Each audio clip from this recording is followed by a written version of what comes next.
Okay. Adequate exposure is from. From some books say from GP sternum to mid thigh. Hmm. Some books say from nipple to mid thigh. We have to quote one source and stick to one source.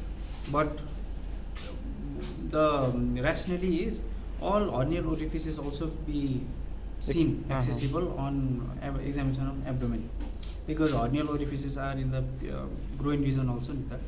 The femoral hernia could be there, inguinal hernia could be there. So hernial orifices should also be intact, but it might not always be possible. It might be more possible in children, but sometimes the child has a diaper. So if we have not exposed, we have to say, we have to explain the reason why we have not exposed the abdomen completely. Sir एक और चीज़ sir ने बोला था, वो under garments जो रहते हैं वो पुट ऑन रखना है इंस्पेक्शन के टाइम। सर वो स्लाइड में देखा था, ऐसा रखना है क्या कि नहीं पूरा एक्सपोज करना बेटर रहेगा? अब like for if we are suspecting certain kidney pathologies, there might be swelling in the scrotum, और in a male child it might be important to examine the scrotum, because if it is a preterm baby, the scrotum may be empty, or there might be It's certain, better to expose. it is better to expose. But again, if we are not exposing the private parts of the patient, we should at least tell the examiner that we have kept it Just for the. hidden just for the sake of privacy, or just so that, like for a child, for a small baby, exposing a lot of body surface would also mean that the child would lose a lot of heat. That is also not nice. So, and it might not be comfortable for the child not, when the child starts to feel cold or too hot, they might not allow you to examine. So I think it would be nice to explain to the examiner what we are doing. So first of all is exposure. After we expose the abdomen, we should inspect, and inspection should always be without touching the patient. There is a tendency to touch the abdomen, or point towards the abdomen. So inspection would be without touching the abdomen. I think generally to look at the shape of the abdomen, we have to go and see from the level. Side button and from the bed end also. From the We quota have side to में at यहाँ least से भी देखना act like we are हाँ, we हाँ, are हाँ। doing it. So ऐसा। like this and like this we have to tangentially look at the abdomen and comment. Generally children have somewhat protruded abdomen. We are obviously not going to comment it as an obese patient. We will say mildly protruded abdomen. Sometimes it can be scaphoid, sometimes it can be hugely protruded also in case of ascites. So that is about the shape. Sir scaphoid का एक चीज़ doubt था, सौम्य से अभी मैं पूछ रहा था, वो कह रहे हैं बच्चा लोग में स्केफॉइड तो यूजुअली नहीं होता है, अगर है तो इसका मतलब डायफ्रामेटिक हर्निया है। That could be one of the reasons. हाँ। Because all the intestinal contents have gone into the chest.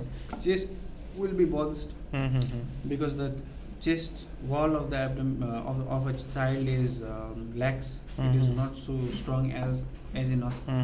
And that is the reason why in rickets there is Harrison sulcus, because the diaphragm attaches to the subcostal margin, and diaphragm is such a muscle which originates from the subcostal margin but inserts in itself in the central tendon. So its direction of contraction would be inwards. So when the diaphragm contracts, it will pull the subcostal margin. And because the ribs are not strong, we can see Harrison's. There is a subcostal circus. This is the reason. And that is also the reason why the chest would be protruded, or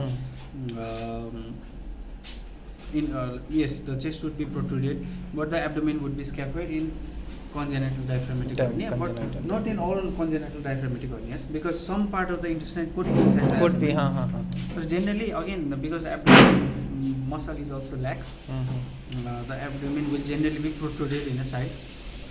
I think in a neonate, this is not a neonatal exam. I think we also need to look at the umbilicus, because umbilicus, yes, in the neonate. But let's not talk about that now. We commented on the shape. Now we comment on the symmetry of the abdomen, because there might be asymmetrical movement of the abdomen. Asymmetrical movement of the abdomen would indicate that the pathology is present in the side which is not moving.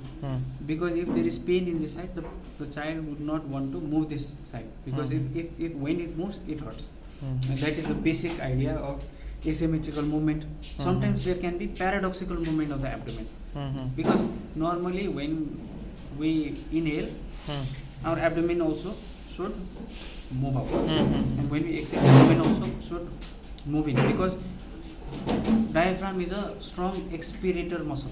Mm-hmm. Diaphragm has to push the lungs to push the air outside, so the abdomen has to contract.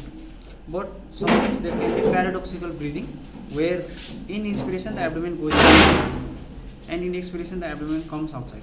Mm-hmm. That paradoxical breathing could be a sign of respiratory distress, but that Respiratory distress. would come in respiratory system examination, not in GI examination. But that is something that we should be vigilant of, Okay. and we could comment on.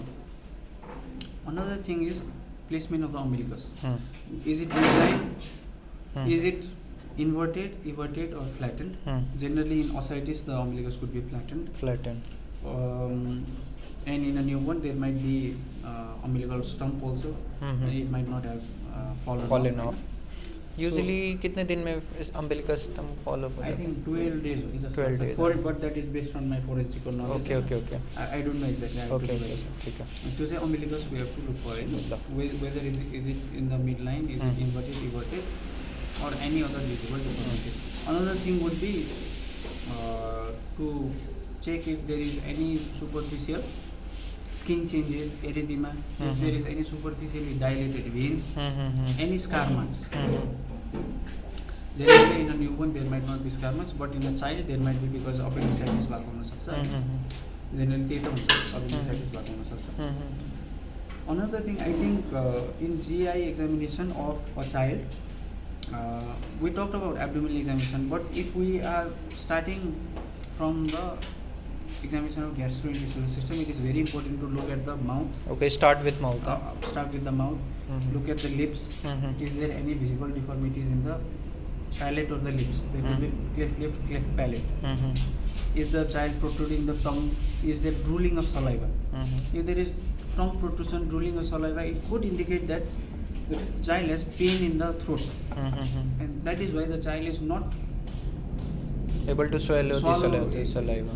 the child is not swallowing Mhm. its own saliva. Mhm. That would mean that is one of the that, along with respiratory distress, signs of respiratory distress, is a short sign of acute epiglottitis, croup also, A group also. right? Laryngotracheal bronchitis. Mhm. So that is something that we can look for. But in GI system proper, we might have to look at the hygiene of the child, maybe the dental hygiene, the oral hygiene, gums. There might be certain bleeding disorders where there might be bleeding from the gums also. Tonsillitis. Tonsillitis, Yes, scurvy Scurvy could be. can be हाँ, looked for in the gums, होइन. त्यसपछि tonsillitis, pharyngitis can be seen. Right? Yes, So these yes. are the things that we look. After that, we move to the abdomen.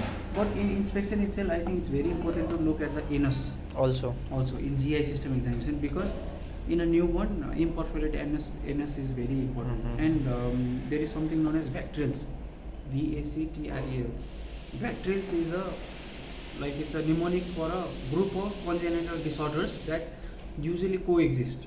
So Okay, like okay. vertebral defects, cardiac defects, Mm-hmm. imperforate anus, Mm-hmm. renal defects. Mhm.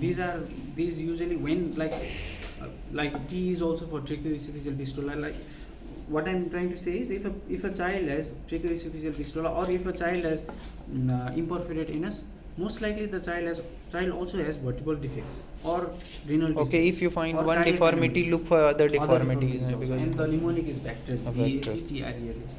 Okay, B is for Bactrial. vertebral defects. A is for Mhm.